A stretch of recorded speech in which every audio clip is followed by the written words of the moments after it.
You see? He's a fraud. Off with his head. Wait.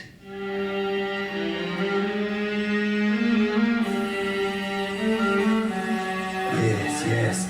Breathe it in. Yes, there you go. Yes, smell. Mama, what is that smell? You saved him. What?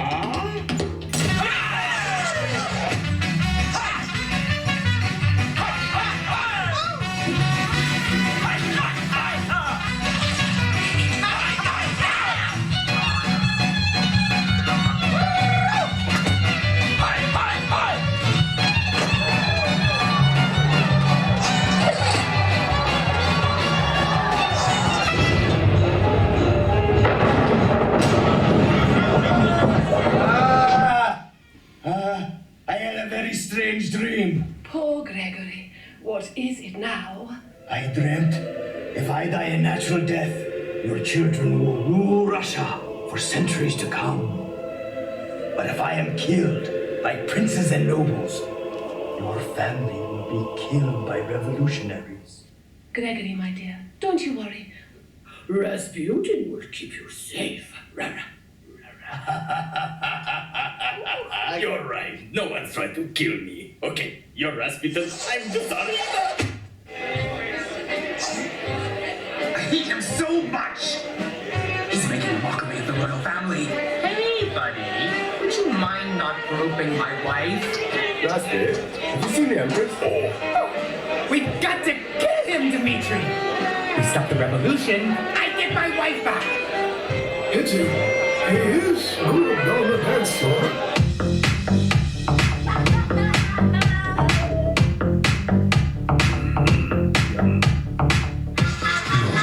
Okay, more. Just a little more. There.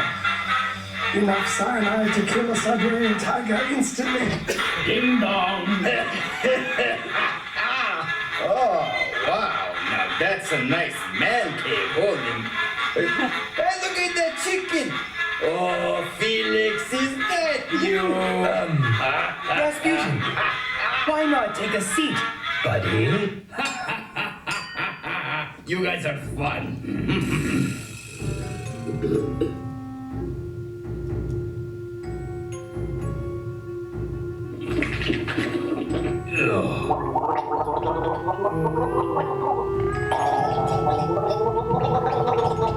I hate you. Wow! Guys, there's some curious flavors here. The nose is definitely floral, but the mouthfeel? Mossy. But I must admit, Felix, yeah, some harsh notes on the finish.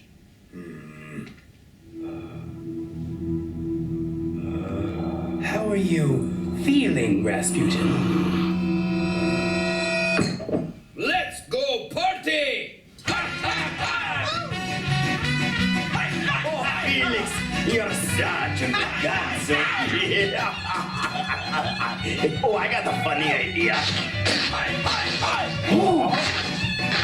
No. Okay, watch this. It's going to be so funny. Oh, Rasputin, your eyes are so mesmerizing. Oh, and what is that mask? The poison isn't working. We're going to have to shoot him.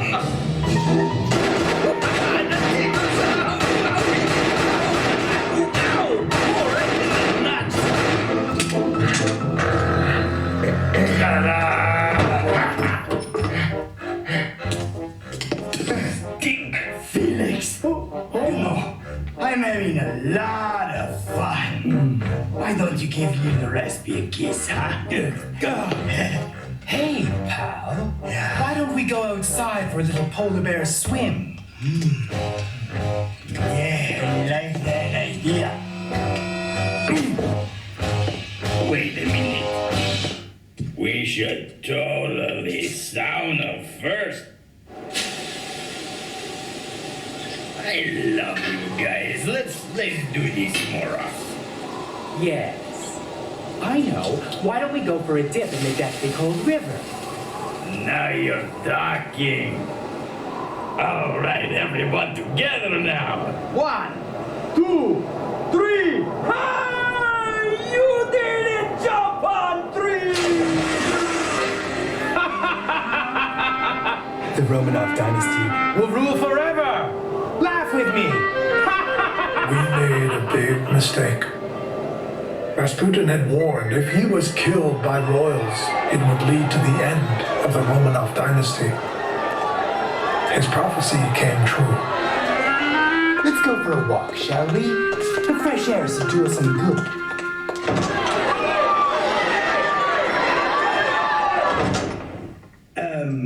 Or we could stay in. I'll make popcorn.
play.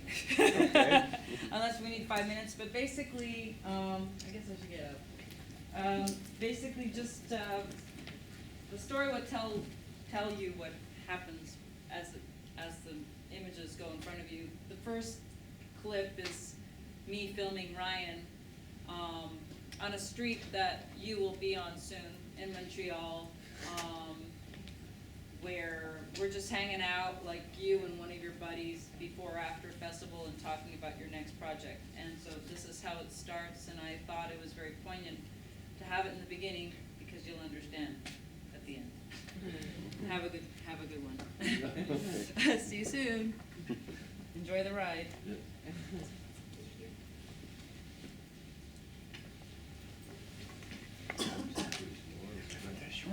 There's a whole thing on Ryan Larkin here now. I'm not sure everybody knows who he is. Well, they'll find out.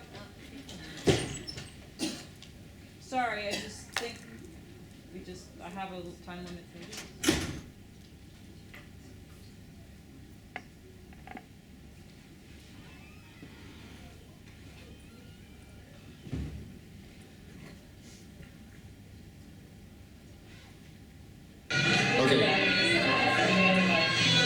I think the camera's too close.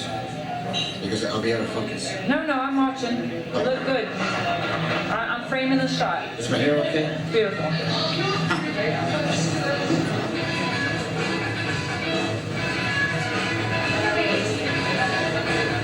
They are falling out. Well, then, we're going to have to go high tech. I think so, eh? No, but actually, we have some very good shots. We do? Okay. Yeah. Do you have any idea where this view might be going? Somewhere in here. Nobody will notice. Okay. I want to make an animation film, a cartoon. I've never actually made a cartoon. Most of my work has been sort of like arty stuff, you know. But now I want to make a real cartoon with funny little characters saying funny things. And I got the film divided in three parts.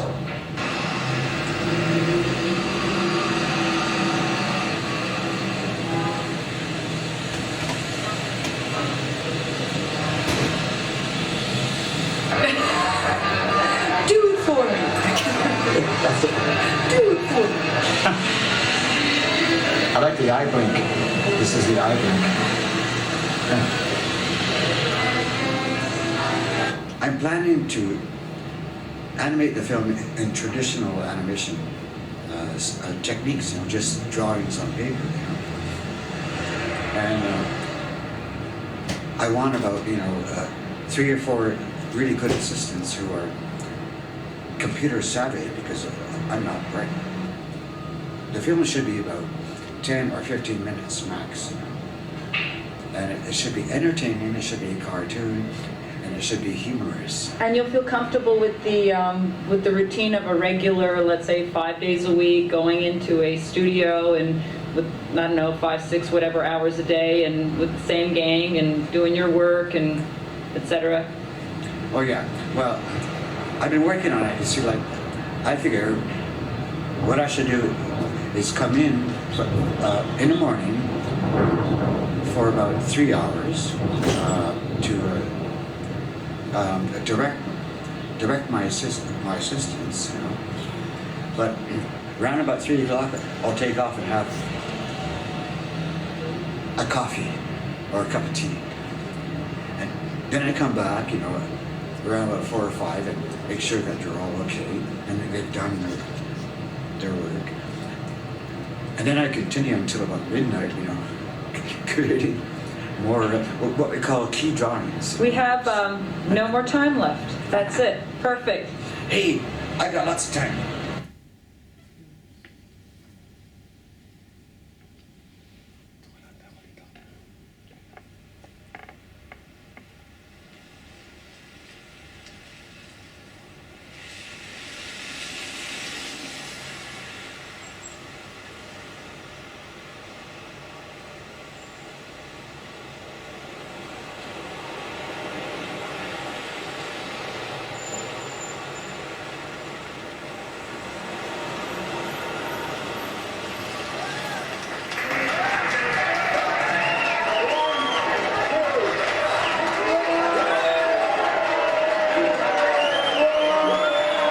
On February 27th, 2005, Ryan Larkin became the most famous panhandler in the world.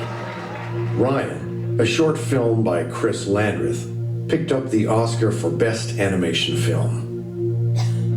An animated documentary film that was inspired by the extraordinary life and work of Ryan Larkin. His free-flowing, constantly morphing images quickly set him apart as one of Canada's most gifted artists in animation. His playful, carefree style continues to inspire.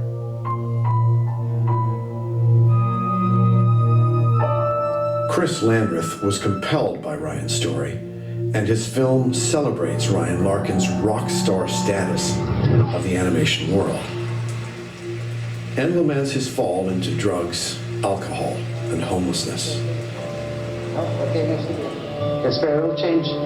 Hey, thanks, man. Merci bien. The Oscar-winning film ends with Ryan begging on the street. This is not the way Ryan wanted it to be. There had to be another ending to the Ryan Larkin story.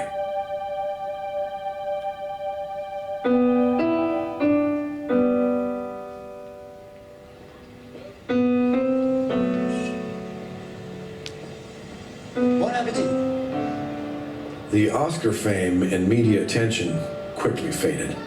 Ryan went back to his street routine. I'm a bum. Let me know if you got any spare change. Bienvenue, bon appetit. Spare change, sir. Hey, thanks, man.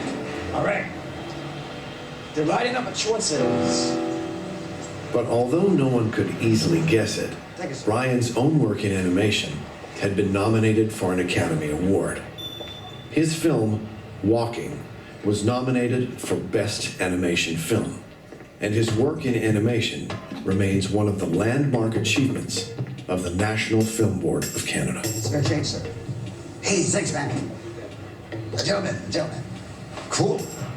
I'm gonna go and buy myself a beer.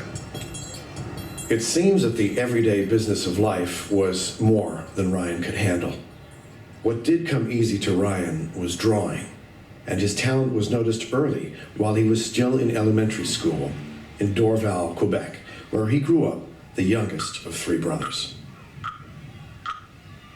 Even as a young boy of 7, he had his hesitant manner, his frail build, and Ryan was already known to be a remarkable artist at that time, so that all the teachers from all the grades clustered around him and exclaimed about his art. It was in a 2-room school that Ryan and Maureen would become friends for life. That we just felt that we were friends.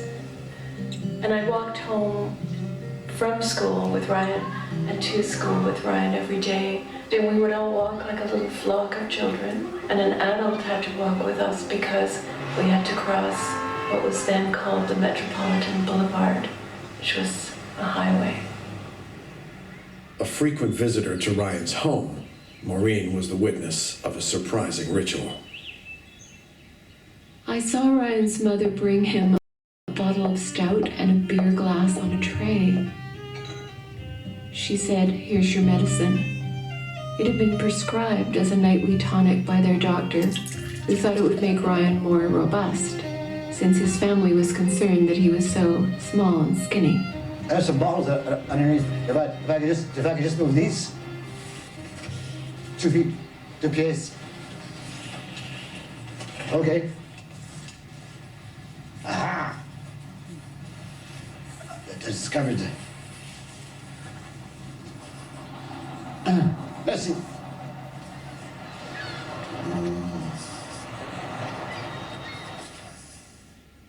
Because you were required to be equally good in all subjects, I had a feeling Ryan was having problems in school. He could not spell.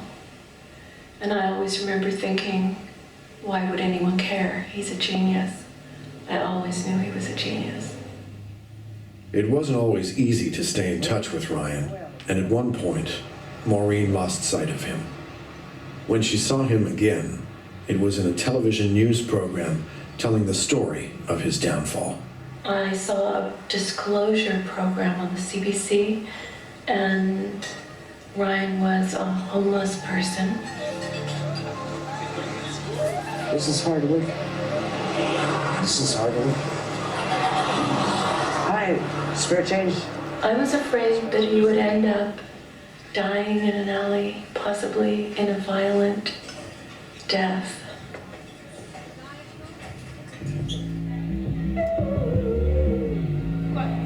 Ryan's dream of making another film would most likely have remained a dream if musician Lori Gordon had not been watching the same television program. To me, he was somebody who happens to be a panhandler. Just didn't dawn on me. You know, yeah, I wanted to help him and I wanted to help myself. I wanted to help my band. Well, and I wanted to find this person and meet him. Indeed, I found him doing his thing, was panhandling. And so I just said, "Are you Ryan Larkin?" And he said, "Yes." I just really asked him point blank, "Would you be interested in making a few drawings for my video?" And he said, "Yeah." It really wasn't as ambitious as it ended up becoming. I can say that I didn't know what I was getting myself into at all. Ryan was excited, and it was really just a few pictures became Spare Change. Ryan Larkin's comeback film. It's a cartoon about the adventures of a panhandler on the street. Spare change. I'm only asking for $300,000. Which is, you know, a reasonable price. Don't you think? So, anyways, sometime within the next, before 2006, I'll get the budget together and I'll proceed. I'll make the film. And in 2007, meet me at the Academy. You know what I'm talking about? The problem was that no one was listening. Ryan was seen more as a beggar than an artist. Yet these self-portraits that take us through Ryan's teenage years, the time of love and peace and drugs, the halls of the NFB, and his exile into the street were made in 2001. Ryan's vision and craft had not faded with time, but his office was now a corner table at the Copacabana. And between drinks, he would draw and make plans for his next film. When Lori came into his life, Ryan felt this was the time. So he made Lori an offer she didn't really understand. He said to me, "Now that we're making a movie together, we're going to need official titles. I'm the director and you're the producer." Very big word for me. I really wasn't comfortable with that word. It sounded very, it sounded expensive. Ryan had no credibility. Lori had no film experience. But she had a title now and a business card. And while Ryan was working his spot, Lori went to pitch the National Film Board of Canada. And this executive picks up my business card and goes, "So, you're a producer. What have you produced?" And I said, "Well, I've worked in the music business for a while, and I have, record albums and things like that and stuff." But he just tossed my card across the table and he said, "You're not a producer." But I didn't collapse in misery. I had told myself that this was not going to be an easy meeting, and I was right. Lori, thank God you're here. Thank God you're here. Yeah, I knew you were in town. How did you know? Just, I don't know, foxy stuff. Hey, can you bring me for a coffee and, I want... Because I'm quitting. I quit. Part of Ryan's business was to signal that his panhandling spot was free. As a panhandler, Ryan wasn't doing too badly. But it soon became clear that no one would bet a nickel on a man who carried his home in a knapsack, no matter how great his past. But his past was not great. It was astonishing. Ryan was only 19 when he joined the National Film Board of Canada, a child prodigy adopted by resident genius Norman McLaren. Well, McLaren and Ryan became very good friends. McLaren, he was wonderful with young people who respected the discipline that is part and parcel of animation. I mean, discipline is another name for animation. The clean-cut suburban youth found in the NFB of that time a place where ideas mattered. There were an awful lot of very serious conversations and very high level. And you see, what I'm remembering is Ryan listening so intently. When you feel that you're being accepted into that level of work, you feel like you owe something back, seriously owe something back. You feel honored and humbled at the same time. Gives you enormous strength. You feel like you've got the Canadian people behind you.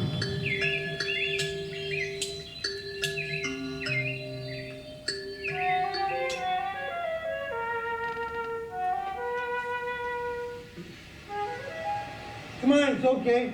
It's only a documentary. You want to be a movie star for a minute or two? Just spend some change, I'll make you a movie star. Hey, what do you want? Showbiz, showbiz. And we got a shot above our heads. I just need $3. 15 minutes. Gonna take you to smoke. I'm waiting for people inside there. Good night. You want this spot? I'll give you this spot for 10 minutes, okay? 10 minutes? Yeah. Okay, cool. At 20 to 10, at 10 to 10. All right. I really, because there's some people in the biker guy, there's a friend of mine. He knows the swelling business. And he's going to give you a big drop. Yeah. So I can't move. All right. Hey, thanks, man. You're welcome. Walking, Ryan's second film for the NFB, began as a Walk for Your Health public service announcement. Ryan was experimenting with flipbook animation. By flipbook, we're talking about just a little pad of paper, and he was doing these amazing drawings of figures walking. It is no doubt a masterpiece of animation. And that little flipbook experimental stuff he was doing to start with really lifts the film into another realm of animation. I stuck in the self-portrait. It's supposed to be a self-portrait. You can see it appears like a ghost image. To the world of animation, a ghost image is what Ryan had become. Ryan wanted his life back. Ryan wanted to make a new film. The film is called Spare Change. It'll be my first animation film that I made in about 30 years. The film board says, well, it's a really interesting project, and make us a 10-second animation sequence, you know? You know, like, you want to see if I can still do it? Can you? Of course I can. But I'm telling them, I said, look, give me some money, because it's hard. You know, I can't animate standing in front of Schwartz's. Convincing the film board also meant coming up with a storyboard. If the executive producers at the National Film Board are interested in my project, you know, and they demand that I make some drawings, well, I'm charging them at least $25 a drawing. Okay, well, they can give me spare change, or they will shut the fuck up and get out of my sight. Okay. You know, I'm losing my sense of humor.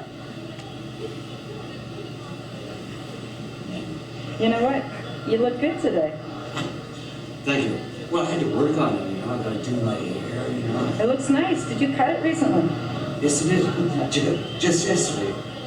It looks. I got my own hair. You know, most of these queens, you know, they go to hairdressers and, you know, pay them $65, you know, to cut their hair. Oh, fuck, I can do it for peanuts. My hair, but I can't do anybody else's hair. You understand? Yes. So over the weekend, we can do a couple of more storyboard pages, right? Of course. On the Do It For Me, right? No problem. But, you know, somebody's going to give me some fucking money, or I refuse to do it. Ryan, I'm totally agreeing with you. Because both of us